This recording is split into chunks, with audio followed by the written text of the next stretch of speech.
Le procès mettant en cause Augustin Matata Ponyo et consorts dans le cadre de la gestion du projet Boukangalonzo, dans lequel, selon les rapports de l'inspection générale des finances, IGF, plus de 205 millions de dollars auraient été détournés. C'est ouvert lundi 13 juin à la Cour de cassation à Kinshasa. L'audience n'a pas pris beaucoup de temps avant d'être renvoyée au 11 juin prochain, après avoir constaté l'absence du sénateur qui, selon ses avocats, n'a pas été atteint par l'organe de la loi. Donc cette fois-ci, il est sorti officiellement, mais que ces moyens ne nous ont pas permis d'être déposés devant la haute cour, parce que cette cour n'a pas pu accéder à la parole des avocats, étant donné que M. Matata est censé n'avoir pas été saisi. Donc nous entendons le moment venu que M. Matata soit saisi pour nous permettre bien sûr de faire prévaloir ces préalables en disant que M. Matata n'est pas disponible pour l'instant. À en croire son avocat, l'ancien Premier ministre Matata Ponyo n'est pas en fuite. Il séjourne à l'étranger pour des raisons de santé. Il lui revient à l'organe de la loi, qui est la Cour de cassation, de saisir les clients au moment opportun. Vous savez qu'il a déclaré qu'il a été empoisonné et donc son médecin dans les pays où il se trouve ne donne pas encore l'autorisation à M. Matata de venir à Kinshasa. Et donc vous savez que c'est quelqu'un déjà qui coopère avec la justice. La première fois il était en Guinée, quand il a décidé de venir pour répondre aux préoccupations de la justice, il faut attendre que les médecins traitants disent que M. Matata peut maintenant revenir. Rappelons que Augustin Matata Ponyo est poursuivi avec Patrice Kitebi et Christo Groblet pour détournement des fonds destinés au projet du parc agro-industriel de Boukangalonzo. L'affaire était déjà portée devant la Cour constitutionnelle qui, dans son arrêt du 15 novembre 2021, s'était déclarée incompétente pour juger un ancien Premier ministre. Le dossier a été transféré au parquet général près la Cour de cassation qui a décidé de le fixer devant la même juridiction. La société Future Trans Group, conduite par son président Farzam Kamalabadi, s'est dite prête à promouvoir non seulement le développement classique et physique des communautés vivant dans ces régions extractives des minéraux, mais aussi le développement des données sur les revenus du pays, du système digital et la monétisation des actifs afin d'accroître les ressources de la République démocratique du Congo. La délégation des responsables de cette société a fait savoir auprès du vice-ministre des Mines l'intérêt que porte cette entreprise à participer dans l'écosystème dont la ministre du tutelle attend instaurer dans le secteur des mines. Il s'agit de la délégation de la société Future Trans Group. Premièrement, le Congo, c'est la source de l'élévation de la nation du Congo, également de la nation africaine et aussi pour le monde entier. Faisons pas seulement les affaires dans différents secteurs. Le ministère des Mines, c'est la clé parce que de sa procédure d'extraction à toutes les procédures qui se suivent et la chaîne de valeur, ça doit s'améliorer en faisant la révisitation de tous les anciens contrats, mettre de l'ordre dans les différents secteurs des mines. Dans la nouvelle ordre, premièrement, c'est la population qui va en bénéficier, les gouvernements vont en bénéficier, notamment les investisseurs vont. Donc tous iront bénéficier. La RDC est parmi les pays contenant le plus de minéraux sur son sous-sol. La population peine à vivre son pouvoir d'achat et cette société, implantée à RDC dans différents secteurs, a l'intention de renverser la tendance. La RDC, c'est les pays les plus riches du monde. Mais ça se retrouve dans une position parfaite. Nous avons l'obligation de les rendre les pays numéro 1 du monde. Ces investisseurs ont été invités à formaliser leur démarche à travers l'introduction d'une lettre de manifestation d'intérêt d'œuvrer sur le sol congolais. La délégation a été briefée sur les démarches de lutte contre la fraude minière, les entités de traitement, la traçabilité, le centre de négoce ainsi que l'encadrement des artisanaux que le ministère mène pour les réarrangements du secteur. La conciliation entre la problématique liée à l'exploitation du pétrole et à la conservation de la nature doit faire avant tout l'objet d'une évaluation comparative des services écosystémiques et d'une étude d'impact environnemental et social. La légalisation de la loi portant régime général des hydrocarbures sur l'exploitation du pétrole dans les zones humides du parc national de Virunga et du lac Édouard fait toujours débat dans les chefs des différents groupes d'experts et membres de la société civile environnementale. Pour certains ingénieurs congolais, cette possible exploitation doit être précédée en avance par une concertation avant de juger bonnes ces activités extractives. Pour résoudre la problématique de l'exploitation du pétrole et la conservation dans le parc de Virunga, à mon avis, il faut avant tout faire l'évaluation des comparatifs de services écosystémiques et l'étude des pactes sociaux et environnementaux par rapport aux deux concepts de l'exploitation et de la conservation. Et donc, c'est ça mon avis. Et je vous remercie pour votre intérêt à ma proposition. Bonne journée.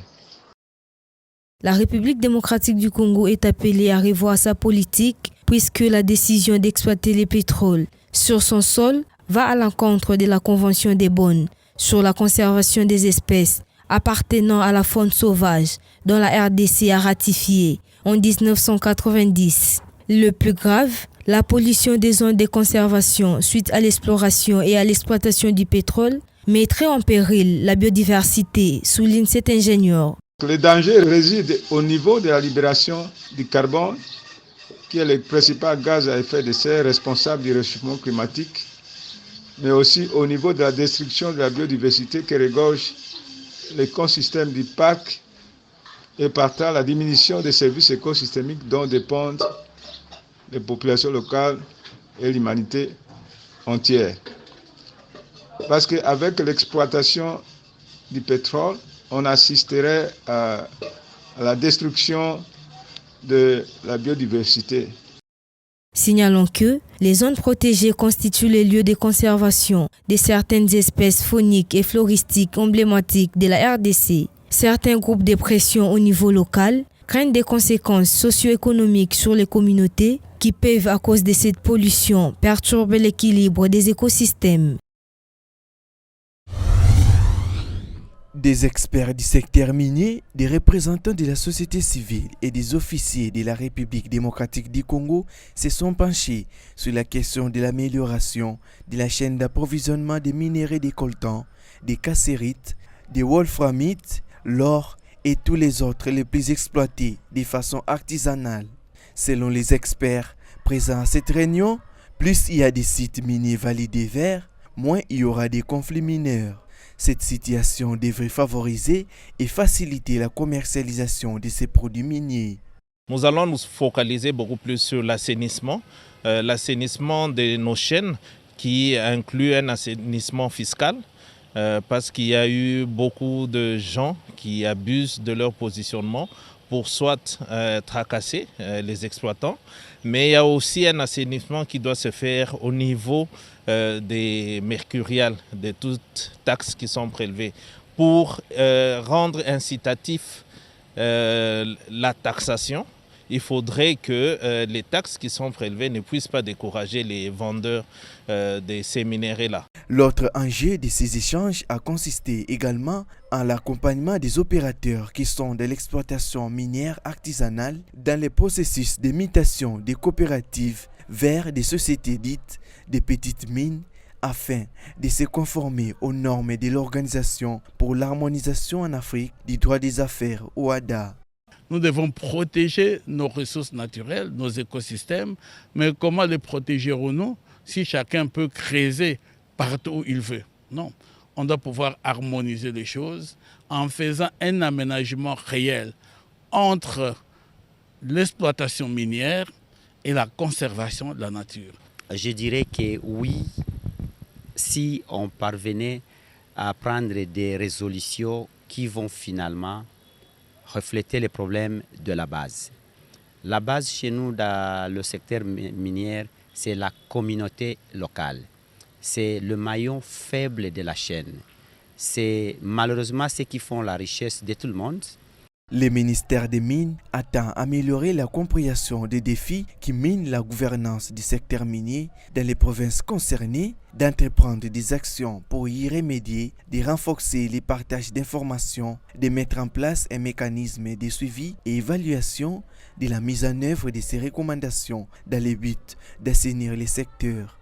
L'organisation de la présente table ronde à Kinshasa sur la gouvernance du secteur minier a pour objectif de restituer et d'analyser les recommandations issues des tables rondes tenues dans les provinces ci-citées afin de permettre aux autorités nationales compétentes de s'en approprier et d'envisager des solutions idoines. De mettre en place un mécanisme de suivi et évaluation de la mise en œuvre de ces recommandations dans le but d'assainir le secteur. Soyez rassurés, chers participants, de l'attention particulière que j'accorde à ces 3 journées de travaux intenses que vont devoir abattre toutes les parties prenantes. Cette table ronde dans le secteur minier est consécutive aux travaux amorcés à Bukavu et à Goma l'année dernière. L'objectif visé est de démontrer que si les dirigeants font du secteur minier un levier de développement en misant sur la bonne gouvernance, beaucoup de problèmes socio-économiques seront résolus. Originaire de la Nouvelle-Guinée, la canne à sucre, appelée aussi saccharum, contient un bon nombre d'éléments utiles au bien-être de l'organe de l'homme. Cultivée dans plus de 100 pays, dont la République démocratique du Congo, à Majoko, de la province de Maïndombe, dans le territoire de Koutou, cette culture est convoitée par cette population. Nkoko tosalaka boye okati tango okati bilanga te ekomi polele. Je coupe les ras des souches, les feuilles de la canne à sucre et je plante la tige qui reste.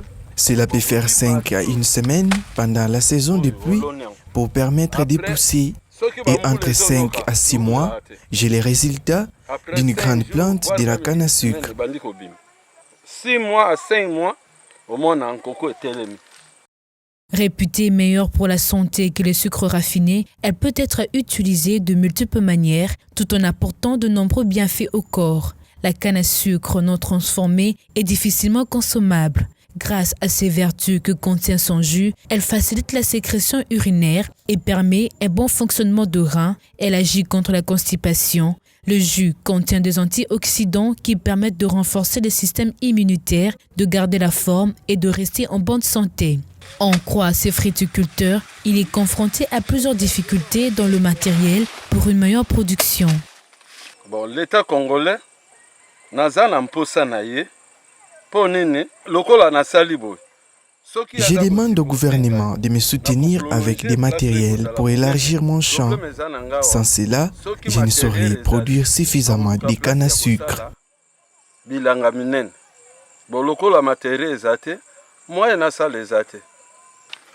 Cette population lance une sonnette d'alarme au ministère de l'Agriculture pour la valorisation de cette culture qui ferait de la RDC un grand pays producteur de canne à sucre en Afrique, voire dans le monde, grâce à la richesse de son sol.